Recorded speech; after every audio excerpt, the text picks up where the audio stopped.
whatever, right? Now, this time around, he went to Papa. Okay, he kissed the ring. He went to the White House. He dropped the pretense. He dropped the whole like I'm anti-Trump shit, and he basically said like, yeah, I've been sued by Trump a bunch of times, but honestly, he's actually pretty smart behind the scenes. He was so nice to me.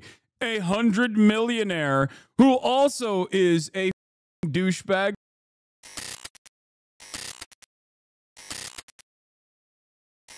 But we are here.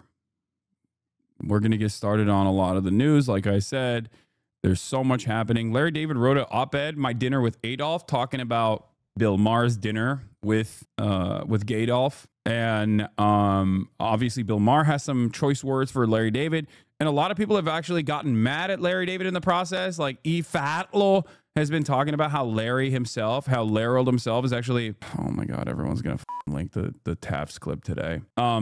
E. Fatlo and other Israel defenders have been kind of losing their minds over Larry David because they're like, he is not sufficiently pro-Israel, which I think is really funny because I'm gonna be honest with you, there's very little chance that Larry David isn't even like a little bit pro-Israel. Like, I'm gonna be honest, this man, I love Larry. I love Larry David. I think he's amazing. I think he is a incredible comedic mind. I've talked about this quite a bit in terms of like who has played a major role in my understanding of the world. But if you think Larry David isn't like pro-Israel to at least a pretty decent degree, come on.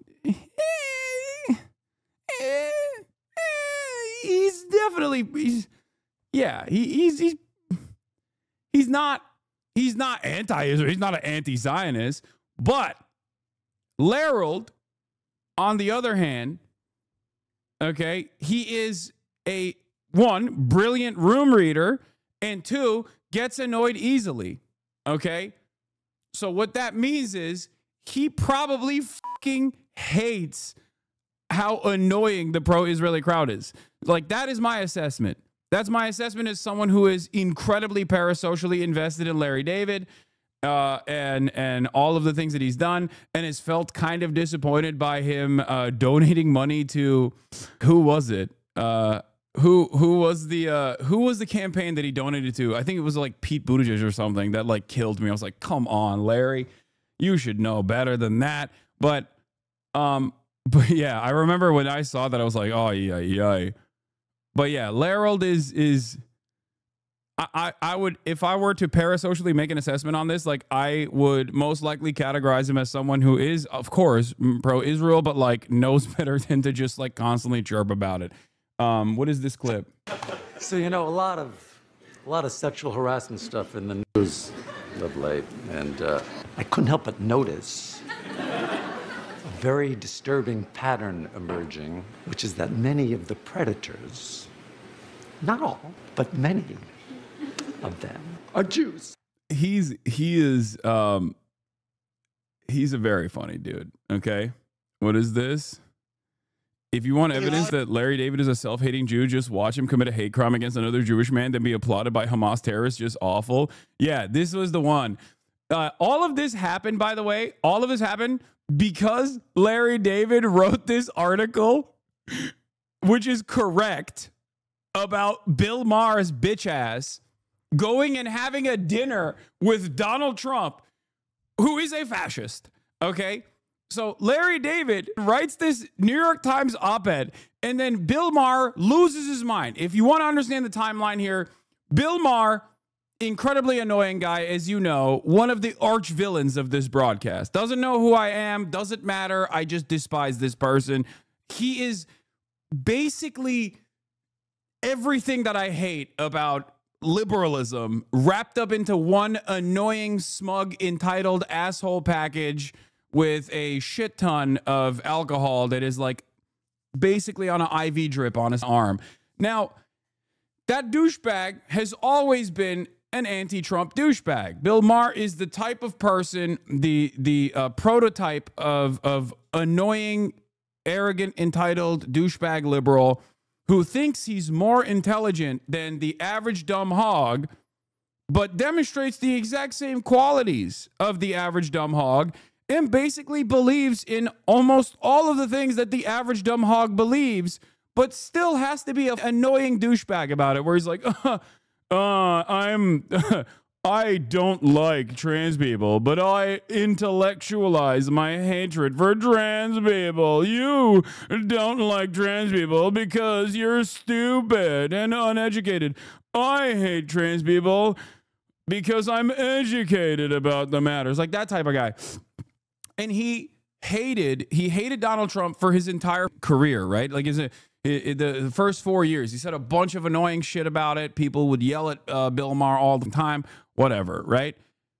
Now, this time around, he went to Papa, okay? He kissed the ring. He went to the White House. He dropped the pretense. He dropped the whole, like, I'm anti-Trump shit. And he basically said, like, yeah, I've been sued by Trump a bunch of times, but honestly, he's actually pretty smart behind the scenes. He was so nice to me. 100 millionaire who also is a douchebag racist. I wonder why he was so nice to me. And of course, you know, people are annoyed by it. People in Hollywood are annoyed by it. Larry David is one of those people that is annoyed by it. So he wrote this article, Larry David, My Dinner with Adolf, at New York Times, which, for the record, is correct. Is a correct assessment to make. Okay, he wrote this article, and Bill pissed off at him and did the classic. Again, these guys are all free speech defenders, right? Bill Maher loves free speech, right?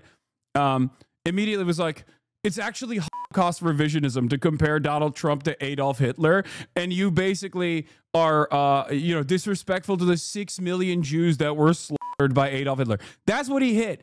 He hit the this is disrespectful to the victims of the Holocaust line so fast in a conversation that he was having with, I forget who he was talking to.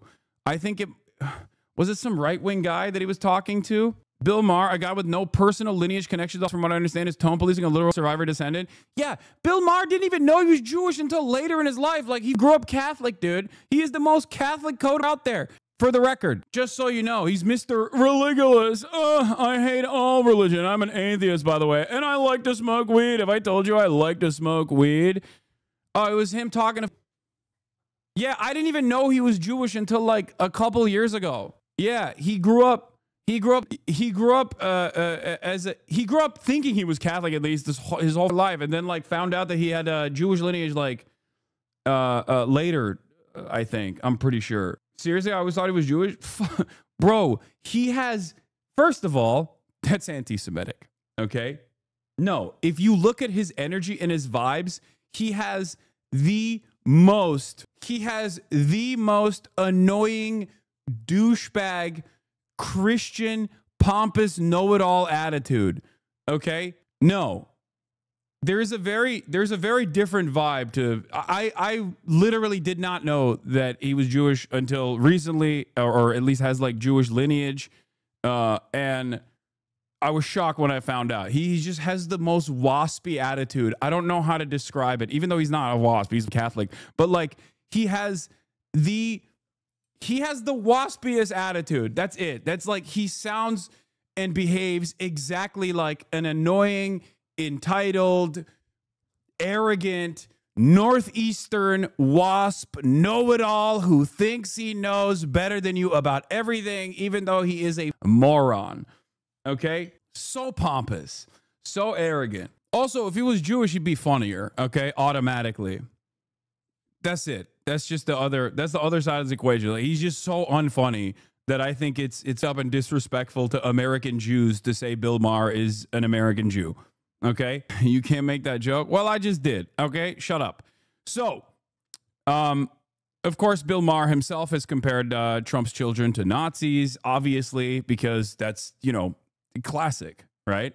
Classic. I mean, this was back in 2016. But now he's saying it's disrespectful to the victims to compare his situation to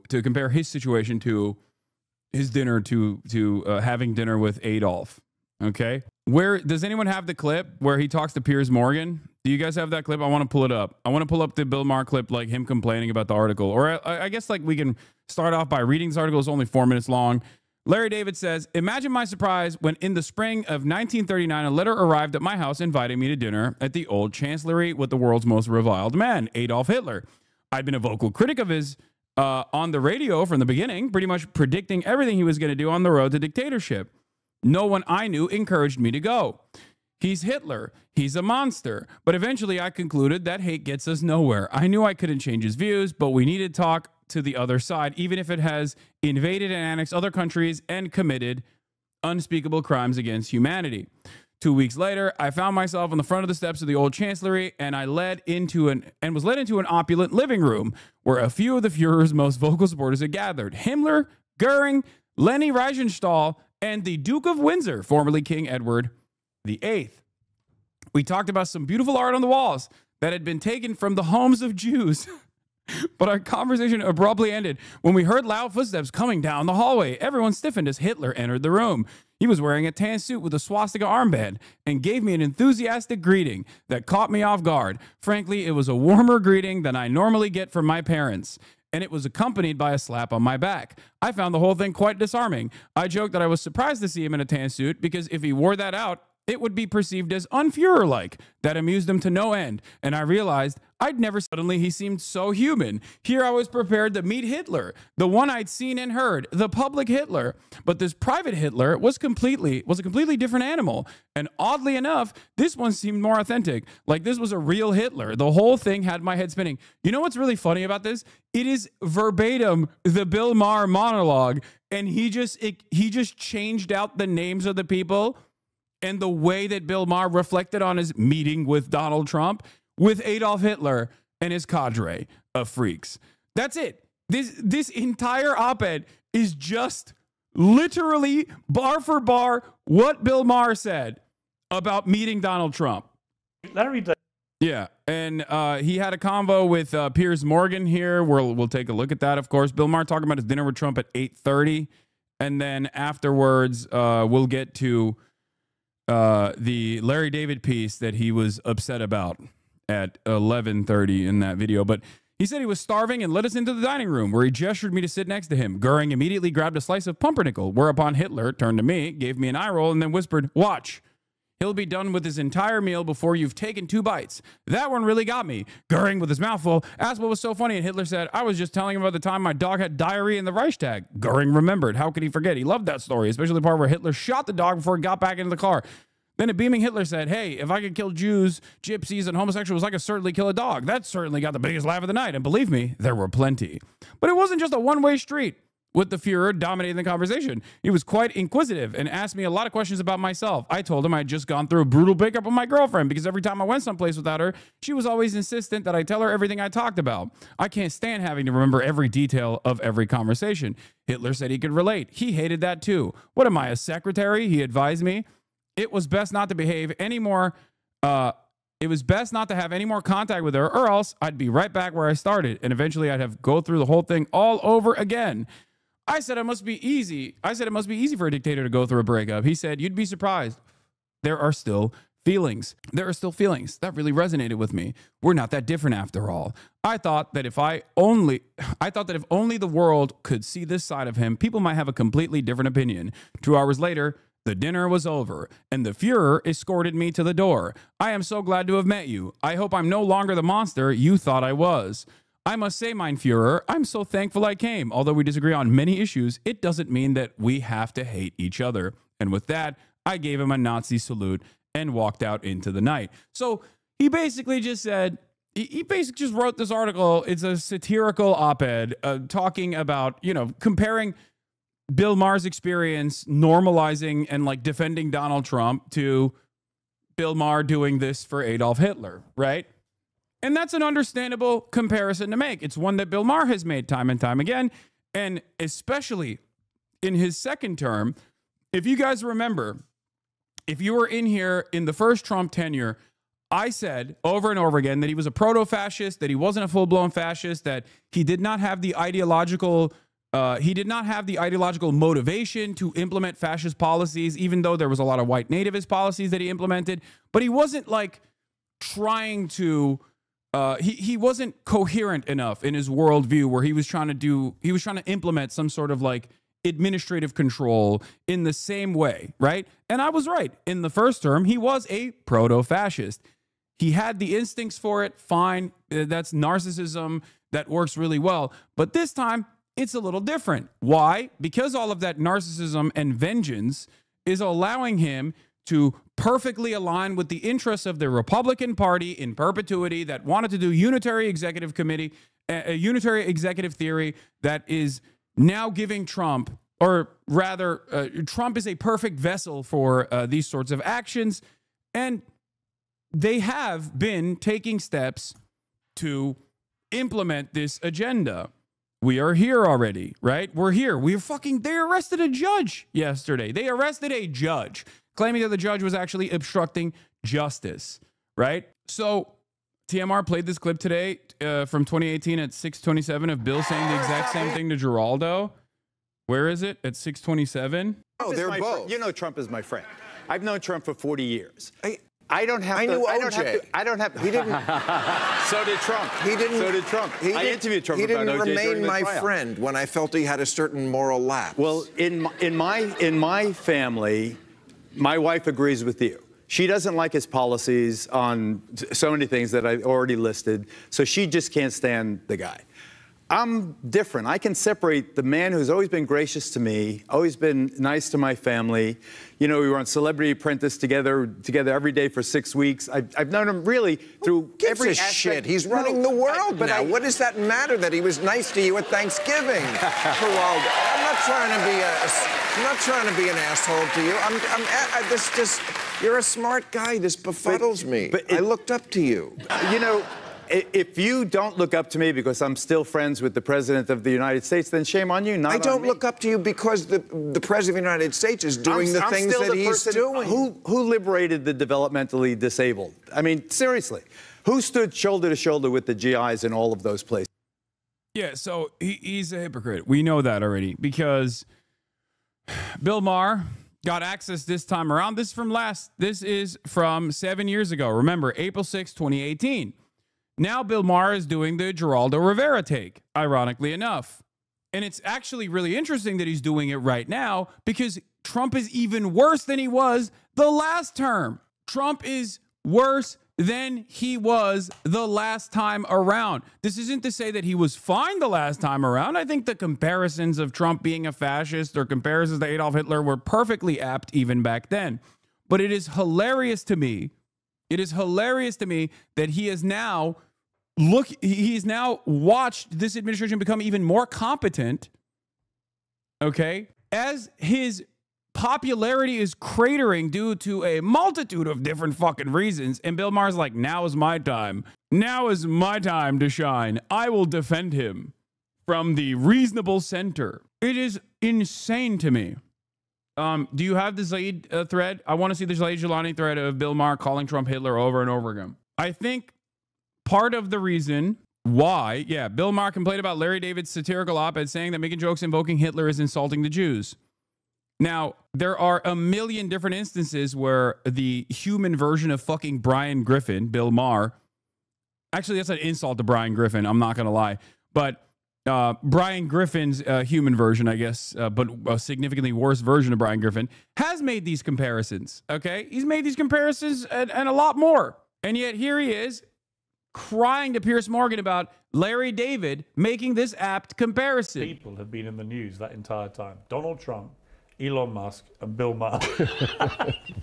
So my first question is, do you like being the story rather than talking about the stories? Yeah, the fascist was nice to me, therefore he's forgiven. The white supremacist was nice to me, a white person, therefore he's forgiven. Yeah, it's like when people who are pro-Israel will be like, oh, I don't know what you guys are talking about. I went to Israel and it was awesome. It's like, yeah, dude, you defend Israel. Like, of course, especially if you're Jewish or Christian and you're a prominent defender of Israel, if you're Douglas Murray and you're there to do a propaganda tour, yeah, they're not going to, they're not going to treat you poorly. Okay? Yeah, no shit. You fucking moron. It's so dumb. Of course Trump is nice to you. You're also a very wealthy, rich Hollywood douchebag. Trump fucking loves those guys. Yeah, if you're Jewish but have never stepped foot in Israel, they will literally give you land. Like, what are we talking about? It's like, dude, it's awesome. I don't understand what you're talking about, dude. I fucking grew up here, and they want to give me a free house in the West Bank. The fuck do you mean? It's awesome. Yeah, it's awesome to you. That's kind of the problem. That's the whole point that we're making here. It's awesome to some and really bad for others. You know, others who used to be in the fucking house that is now being offered to you for free. Thank you for the gifties. Open Up TV. Thank you for the 10 gifties. What comes with the territory, I never try to do that. You know, it's a little more going on in the week, but I've been through it enough that, it's like, it's actually flattering that people really think that I have. Oh, he's been through so much. Dude, he is such a victim, dude.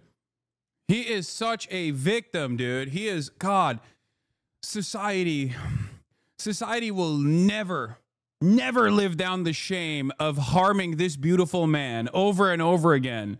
Oh, it's flattering. Everyone's shitting on me for being an annoying little douche and also being one of the most prominent annoying liberals who actively hated on Donald Trump, which was valid to do, by the way, only to turn around and be like, well, he extended an open hand to me, so now I'm actually going to tell you he's fine. He's great.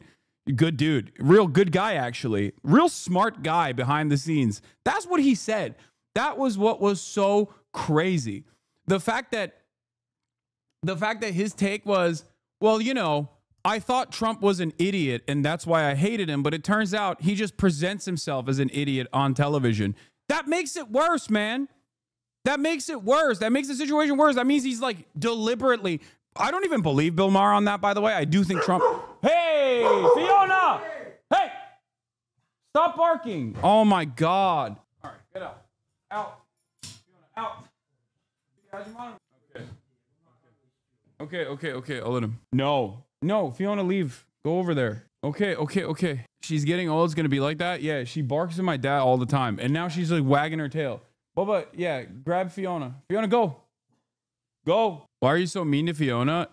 You should see the way Marat handles it. We don't want her barking at my dad all the time. I don't know why. Yeah, Trump did sue him. Sudden barking out of nowhere pisses me off so much because it gets my heart going. Yeah, it scares the shit out of me when she does it. Anyway, where was I before my dad came in?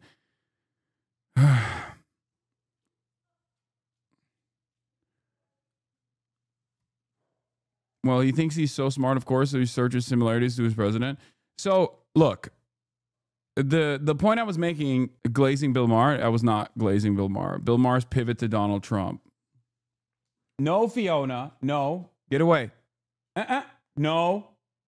Fiona, no. Go to your bed. Go to the couch. Oh gosh, she's gonna. No, Fiona. Fiona, no. She's trying to push through the gate now. She's literally trying to push through the gate. She's like, oh no, I have to come in here. Okay. Fiona, go to the couch. Baba Chadar, Mr. Norea. Go. Fiona, go. Go. No, go. Fiona, go. Go over there.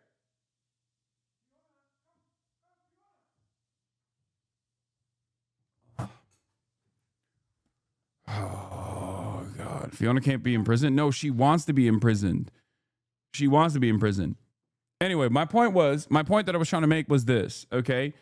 Trump being intelligent behind closed doors or being incredibly stupid behind closed doors doesn't matter.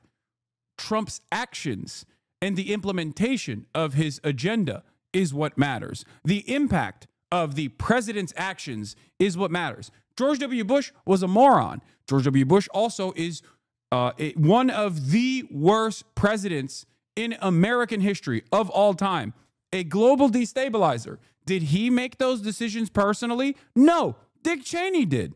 We all know that, but it does not matter. The fact that Dick Cheney was the mastermind and the architect behind the war on terror does not change the reality that George W. Bush signed off on it as the president, and therefore he is still culpable. Okay? And what's frustrating about Bill Maher is like he's like, oh well, you know, he made it seem as though the optics were the biggest flaw for Donald Trump, the biggest reason as to why Bill Maher does not like, the biggest reason as to why Bill Maher doesn't like Donald Trump. It's because he thought he was like an incompetent fool. And he said he was going to continue criticizing him. But it's like, you know, it rings hollow when you say, well, he was nice to me. And I was shocked by how nice to me he was. We know Donald Trump likes Hollywood. Okay, we know that. We know that's a major motivator. And you are the manifestation of liberal Hollywood. Donald Trump has always had deep resentment towards the liberal elite, not because the liberal elite have destroyed the country, but because the liberal elite always refused to entertain Donald Trump as one of them. That was the major point of contention for Donald Trump. That's why he hates the liberal elite so much. No, Fiona. Oh, my God. But it doesn't end there. It does not end there, okay? Your hair looks amazing today. Thank you. Somehow have this importance, which I plainly don't. It's ridiculous. You know, I mean, I was offered a chance to actually sit down for an extended period of time in a private setting with the one person who has dominated all of our lives, whether you like him or not, for the last 10 years. That's just not deniable. I took it. I can't imagine why anybody wouldn't take it. Just can I see the Trumpadopoulos up close? I'm going to get to see it, and then you know the only thing that bugs me about it is they don't give me proper credit for it. And then I went back to my day job, tearing him a new asshole, and never stopped before the dinner, never stopped after the dinner, and during, because I said lots of things to him that you would think liberals would love that a guy said right to his face. You didn't win the election, and birtherism was vile, and you know what. You know, I said to him, you're scaring people. Why do you want to scare people so much? So, like, I haven't changed at all. And the fact that it made so many people hysterical, not most people, by the way. I mean, I've certainly heard from zillions, and yeah, it's mostly very positive. But yeah, there are some people, sometimes surprising people. From tariffs to market turmoil, things are looking pretty rough out there. Well, our sponsor, American Hartford Gold, has an answer. Thanks, Pete. Thanks, Pierce. The second part of the conversation starts at 11:45. Larry David's criticisms of Bill's Trump dinner. We read the article already. We read the satirical New York Times article already. Okay. You know, look, I don't want to get in too much into that, but I think the minute you play the Hitler card, that's what I think. You've lost the argument. Yes. Oh, the minute you've played the Hitler card, you've lost the argument. I would never. Are you saying you lost the fucking argument then? How is he that blind? He's falling into the article. He's like, yeah, he's like Hitler, but he's been super popular for the past 10 years. Exactly. Everything I don't like is Adolf Hitler. Dude, what is the point? What is the point when you can make a Hitler comparison? Where do we get to make this comparison? What is the reason for learning about Adolf Hitler? What is the reason for learning about the Holocaust? What is the reason for learning about any genocide whatsoever? Why is there even a international organ of justice that prosecutes such things if you can never make this comparison? This is incredibly stupid. It is an incredibly stupid argument to make. The entire purpose of learning about the Holocaust and learning about Adolf Hitler is so you can make this comparison when that comparison is valid. Okay? For Donald Trump, especially in the second term, what more do you need to see? This is a country that at least had a crumb of liberalism in terms of protecting First Amendment rights, allowing people to have freedom of speech, free association, free expression, free press. And, you know, America certainly hasn't been the best on that throughout its entire history, especially when it comes to prosecuting radical leftists, anarchists, trade unionists, and the like, communists in general. But having said that, like in the last 20, 30 years, there's this notion that America is supposed to still maintain some semblance of defending free speech, right? That's what America is about. There's nothing else that you can point to as far as like the last bastion of liberalism. Okay? Free speech and due process. Those are the two good things.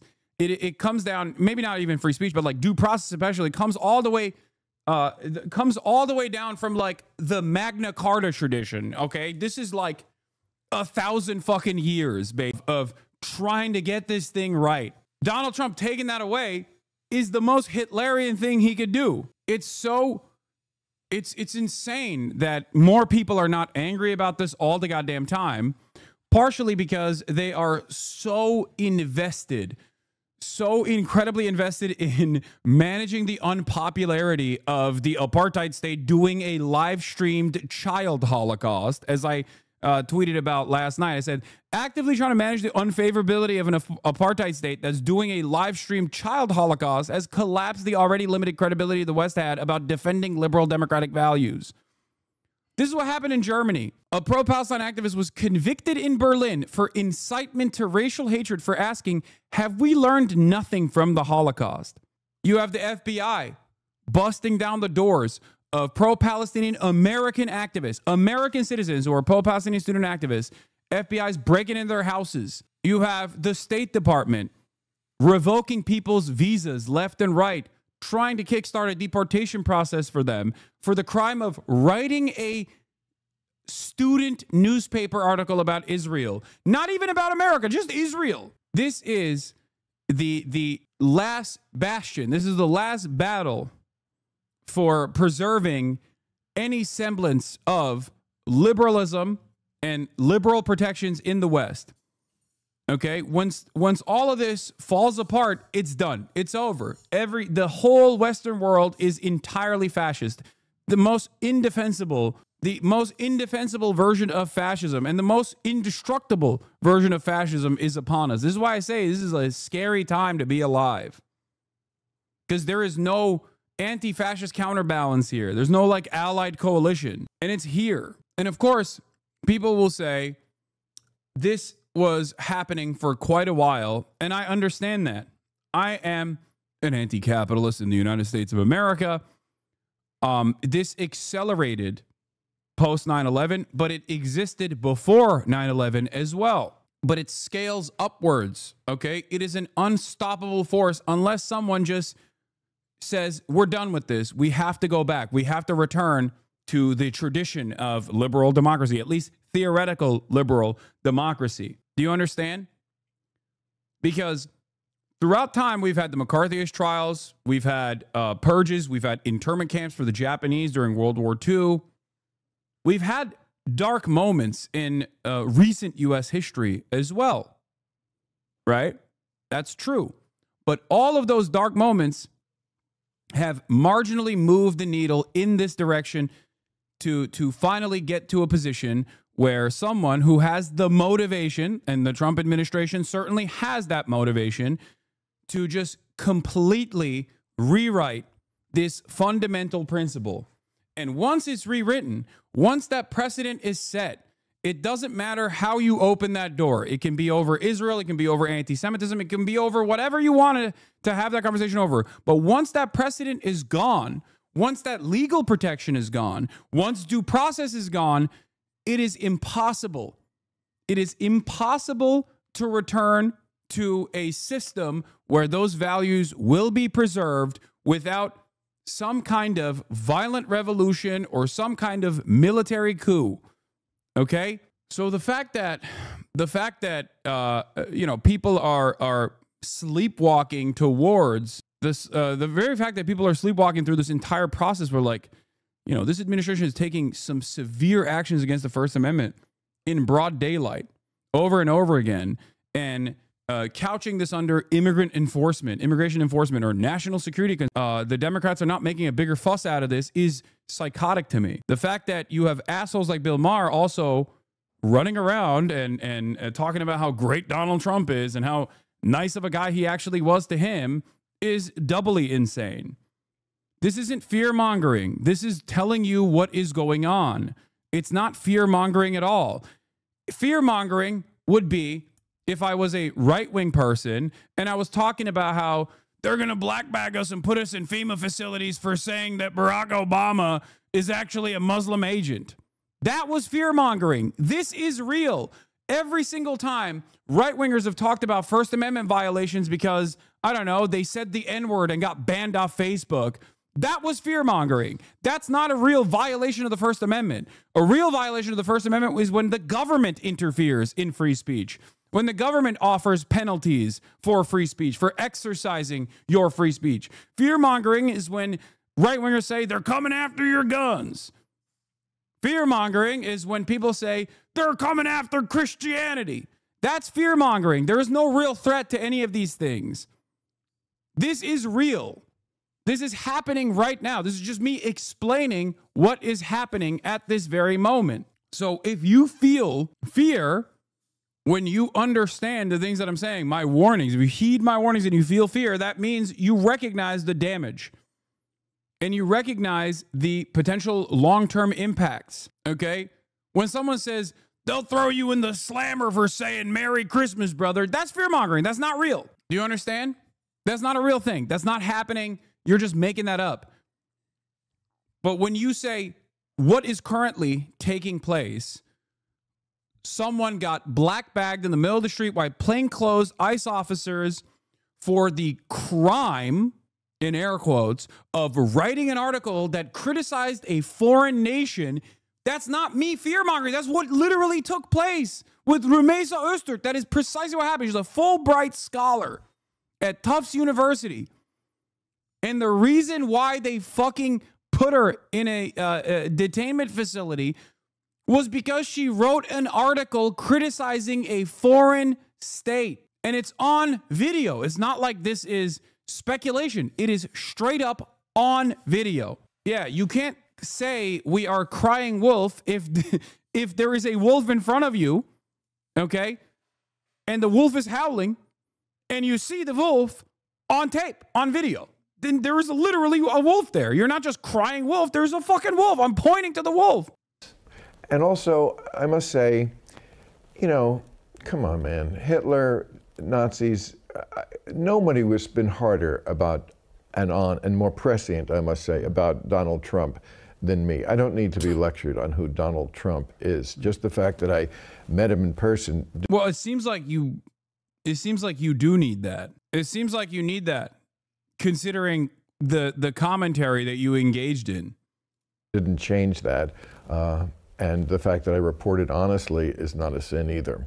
But, you know, to use the Hitler thing, first of all, I just think it's kind of insulting to 6 million dead Jews. You know, like that should kind of be in its own place in history. Holocaust exceptionalist Bill Maher talking to a person who is a direct descendant of Holocaust survivors. Shut the fuck up, dude. Oh my God. Oh my God. Anyway, here are all the moments where Bill Maher's fucking brought up Hitler. New rule, the manager at the grocery store has to stop acting like he's some big shit because he's the one who has the key. Admit it, despite appearing frustrated because Janelle on Register 3 pressed the wrong button, you love it. You love it, don't you, Rick? Because, ooh, that gives you a chance to make your big entrance and save the day. Because only you have the precious key. You know, like it's the ring from The Hobbit. You're pathetic, Rick. I can't believe we dated. Bill Maher, Trump a little Hitler adjacent. Right. 2022, Bill Maher compared Trudeau to Hitler. Justin Trudeau. Said, but they take up space. And with that, we have to make a choice in terms of a leader as a country.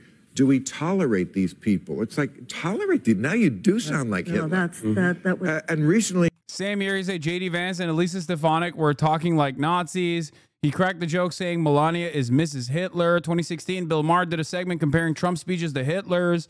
It is an apt comparison to make. And I'm not going to say it's an apt comparison for Justin Trudeau, which is pretty funny because I think Justin Trudeau was talking about like anti-vaxxers and the constant complaints from anti-vaxxers. But Bill Maher, of course, being perennially on the wrong side of every fucking argument, decided to, I guess, be on the anti-vaxxer side of that one. Yeah.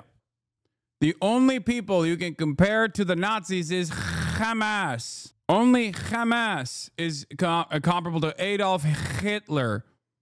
Okay? And, you know, I know people can say, well, we're just comparing it in this way. Well, it's an argument you kind of lost just to start it. It's just, look, maybe it's not going to... I mean, hilarious, once again, because he has done this on numerous occasions. On numerous occasions. God damn, dude. What a fucking loser this guy is. Oh my God. Hitler comparisons can be apt or can be ridiculous. Holocaust comparisons can be apt or can be ridiculous. Okay? I'll give you an example. Something that I saw from former, I think, the former ambassador to Israel, David Friedman. Okay? Hold on. Where is it? We can make these assessments on our... Okay? Served as U.S. ambassador from 2017 to 2021. David Friedman. He posted this, comparing October 7 to the Holocaust. Insane. There is an apt comparison between October 7 and the Holocaust. It's just not one that David M. Friedman would ever entertain. And that would be the Warsaw Ghetto Intifada, the Warsaw Ghetto Uprising. That would be an apt comparison. But of course, you know, that would brick his brain probably. So here's an example of a ridiculous comparison, a laughable comparison, which David M. Friedman defends by saying, sometimes I'm just embarrassed and mortified by the ignorance and malice of those who troll me. Seeing the Auschwitz tattoo on the left arm below, some morons think that they've discovered a rebuttal to the indisputable fact that about 1 million Jews were murdered at the Auschwitz death camp. They think it's a 5-digit number means that there can be no more than 100,000 victims. Well, folks, here's some uncomfortable history for you. The numbers were assigned only to those who were placed on work details, which is why most survivors have numbers on their arms. The vast majority of the Jewish victims were sent immediately for what they were told were disinfecting showers. Those showers sprayed deadly gas, causing their asphyxiation, and their lifeless bodies then were shoveled off to the crematoria to be reduced to ash. Sorry, morons, to pour cold water on your brilliant discovery. Here he is responding to Holocaust deniers that are clowning on him, I guess. Okay? The irony, of course, is that this mechanized death and destruction from a far more powerful fucking state apparatus is ironically closer to what Israel has been doing for the past 76 years than the organic, spontaneous militancy that has developed as a consequence of said apartheid and said genocidal settler colonial regime. But good luck. Good luck explaining that to anybody who's like, nah, I'm pro-Israel. Doesn't fucking matter to me. It's crazy. It's crazy to use the Holocaust to continue. It's crazy to use the Holocaust to continue defending an apartheid state that is doing its own version of the live stream child Holocaust in full display of the rest of the universe. Insane. So morally depraved.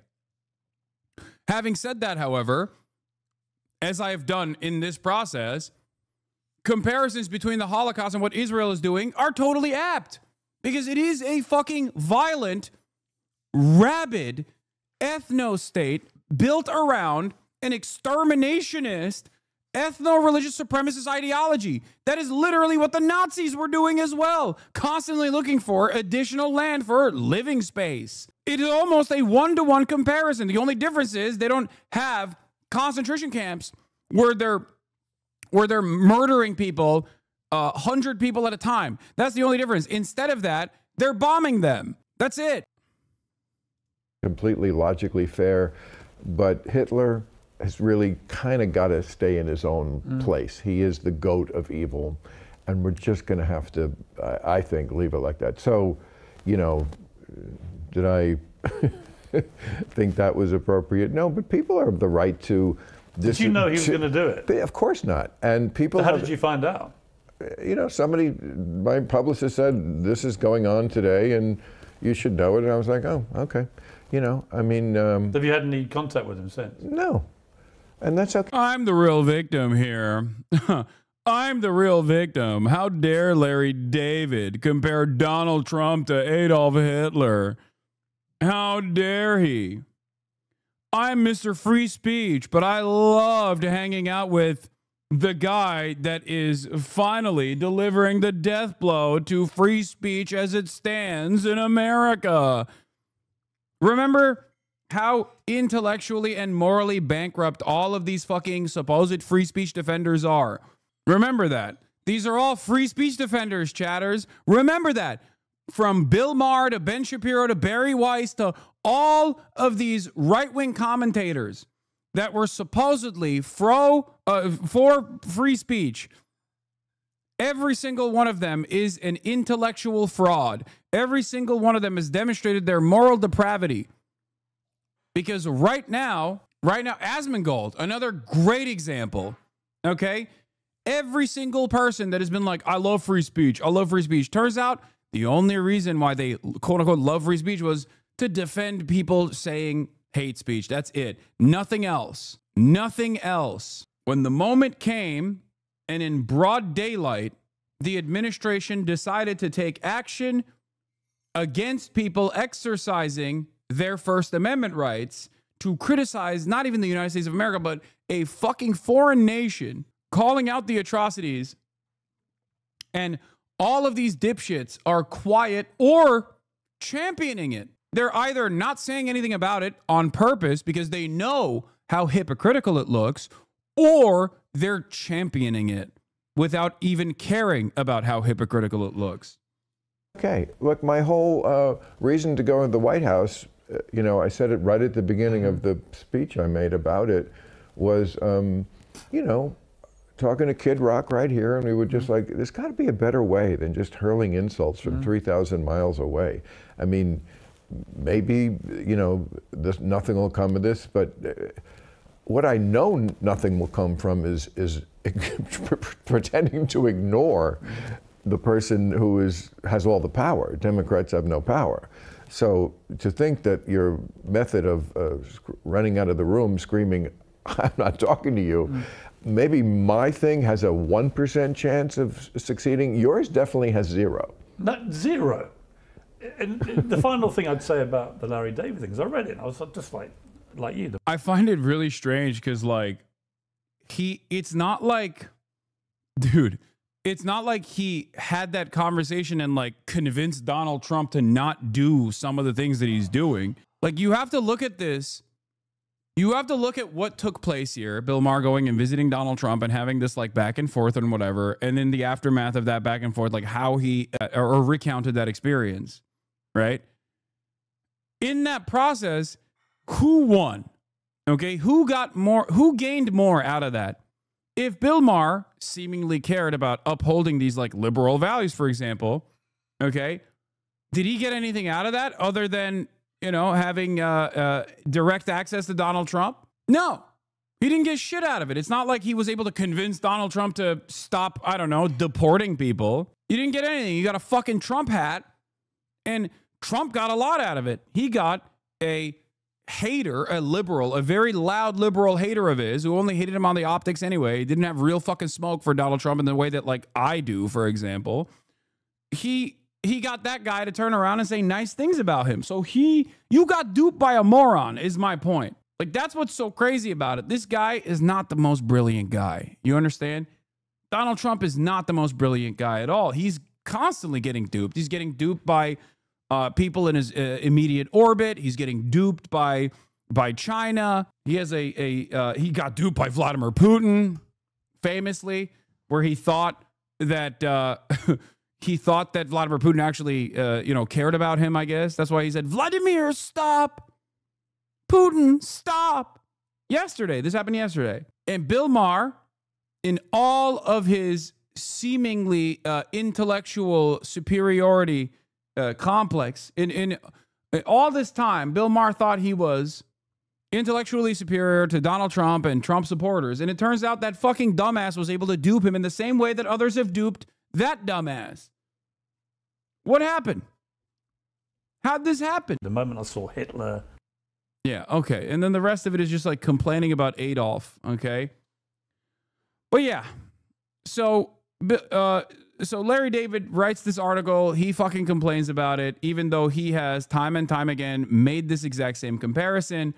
And then, of course, all of the Israel defenders have been running around chirping since then, saying Larry David hasn't once said anything about the hostages. Fatlaw's mad. Proper mad at Larry David. Proper fucking mad. Not Larry. I'm so mad. I've shorted my pants. I thought I was Fatlaw. Turns out it was. Yeah, I'm using her hate name. I'm pretty sure it started with this fucking TikTok. Let's take a look at this. Yeah, here. This message is for Larry David, and if you're not Larry David, please keep on scrolling. Larry, the fact that you have not... This is so funny because this, like she is a Curb Your Enthusiasm character. This is what's her name? This is literally the wife. Come on. Chat. What? Yeah, Susie, exactly. This is just a Susie archetype, okay? Larry, you haven't said a single fucking thing about the hostages, Larry. Don't you know? You have to side with your tribe. These people don't care about you, Larry. You fucking asshole. You bald fuck, Larry. You sick fuck. It's so awesome. What the fuck? How is your Susie so good? Because I am a fucking real one. I'm such a real one. I'm such a real fucking Larry David fan. HBO still sends me promotional material for Curb Your Enthusiasm. Even HBO knows I fucking love Larry. Said a word about the atrocities of October 7th. Not a word about the... This literally is a Curb bit. I'm losing my mind. This is straightforwardly a Curb bit. Harassment and violence against Jews all over this country. But this is what you choose to speak out on. Bill Maher's meeting with Trump at the White House, because you have such a severe case of Trump derangement syndrome that it makes you absolutely insane. You can't imagine how Bill Maher, a human, would want to have a conversation with another human that he doesn't agree with. That just rocks your world. But slaughter, rape, and kidnapping of Jews on October 7th? Yeah, no, you're fine with that. Trump is the same as Hitler. Yeah, totally different behind the scenes, different personality, but just the same. I mean, you should be ashamed of yourself. Exactly what is wrong with liberal Jews who put politics before existence. Okay? So if you're not Larry David and you watch this, thank you for watching and please share it. But if you are Larry David, I hope you will seriously consider your role in the demise of Jewish civilization. It's so good. Come on, dude. Look. All I'm going to say is this. Palestinian chicken episode aside, I think Larry David probably is not an anti-Zionist, okay? And I say this as someone who is a firm and committed defender of Larry David, as someone who is a major fan of Larry David, as someone who has talked about how Larry David is incredibly important, like a formative comic in my development, okay? But Larry David also fucking probably is super annoyed. probably is super annoyed with this type of commentary, okay? So I feel like the more he has most likely encountered this sort of commentary in his personal life, and I'm being very parasocial when I say this, the less likely it is that he will say anything that is even remotely fucking pro-Israel, because he is a diehard liberal at his heart. This is some of the same exact motivations that I think, maybe not to the same degree, but like it's the Bernie Sanders phenomena. You know what I mean? He says liberal Zionist shit from the main stage where people are like, dude, what are you saying? What do you mean Israel has a right to defend itself? But you never see him take action against the pro-Palestinian side of the conversation, and he doesn't spend any time on that. And as a matter of fact, he highlights the pro-Palestinian side of the conversation. But you know, his own personal contradictions are still obviously there. Okay, it's because Larry David most likely, you know, understands that this is an indefensible position. What is this? Top political commentator on Twitch, by the way. Society would instantly and dramatically improve if we took the bottom 5 to 10 most R-worded kids out of school and put them in the coal mines instead. Almost all Western cultural problems are derived from adherence to the false god of equality. I do like that Asmongold thinks that he wouldn't be in the 5 to 10% most R-worded kids in school. Like he, like this is like. This is when Nicolas Fuentes, who is a Hispanic man, is talking about white supremacy and his fucking last name is Fuentes. Yeah, dude, you definitely wouldn't be in the fucking coal mines, brother. But then you'd have no viewers. Exactly. Stunting our bright kids for the sake of the bottom quintile is going to ruin this country, says Reddit lies. Such a scheme were to be implemented. Did you read the Atlantic article on you wrote an article about me and Asmongold? What the fuck? There was an Asmon feature in the Atlantic. Streamers such as Zach Asmongold Hoyt have more influence than ever. What are they really saying? All we wanted to do was play video games. What the fuck? That's crazy. Okay, we'll look at this article in a second. Once I'm done tweeting. It's so funny to always imagine that you wouldn't be in the mines. If such a scheme were to be implemented.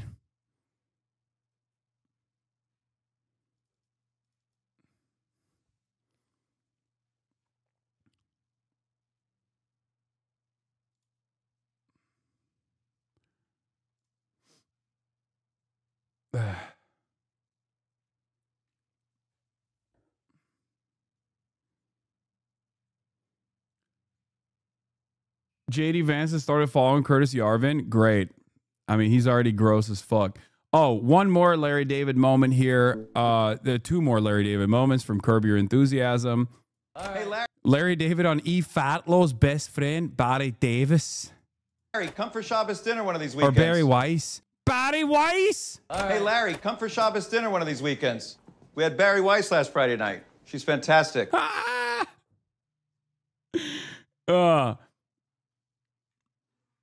It's funny because, like, I mean, that right there is also in another not so subtle way that Larry David acknowledges some of the most annoying pro-Israel, some of the more annoying pro-Israel people out there. Okay. His scene with the Wagner guy outside the opera was great too. In the replies to that tweet. Oh, is this the self-hating Jew one? This one? You know what you are? What am I? You're a self-loathing Jew. Am I? Oh, well, yes. I do hate myself. But I can't see Cheryl Hines and not think of RFK Jr. now. Like, it is so wild that she is married to RFK Jr. It's completely tarnished my image of her permanently. It's like this whole time she was there and this was happening behind the scenes and I had no fucking clue because I just didn't know how insane RFK Jr. was. it has nothing to do with being Jewish, okay? No, you know what you Yeah, he's self-hating, but it has nothing to do with him being Jewish. Wait, there was another thing. Hold on. Where the fuck is it? There was another funny clip in the responses to one of these things where it was I think it was in response to Will Menaker. E Fatlo, I cannot believe it. E Fatlo said this. Oh yeah, this part. What's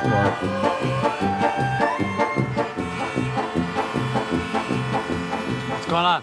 We're rerouting traffic for a protest rally.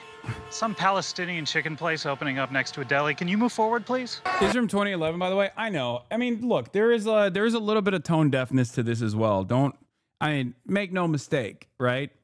There is tone deafness to this episode as well. If you watch it with your understanding today, it's part of the reason why I'm saying that it's like, it's funny, but it's also partially the reason why I think he's not like a committed anti-Zionist by any metric. Larry, come join us over here. Come with us. You're a Jew. No, Larry, come to this side and I'm yours.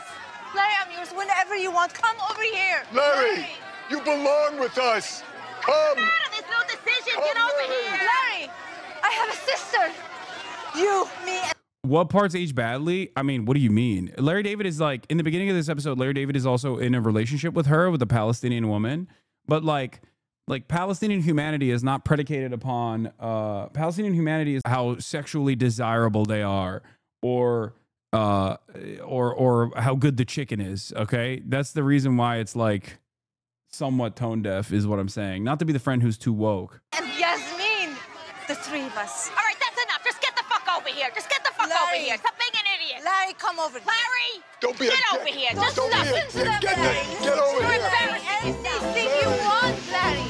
Anything you want. Anyway, woke of the day for you, my friend. I mean, come on. I'm saying this as like, listen, I'm saying this as someone who loves Larry David. Okay, calm down. What do you mean, friend who's too woke? Even my mom would see how tone deaf this is. Yeah, there is that aspect of it for sure.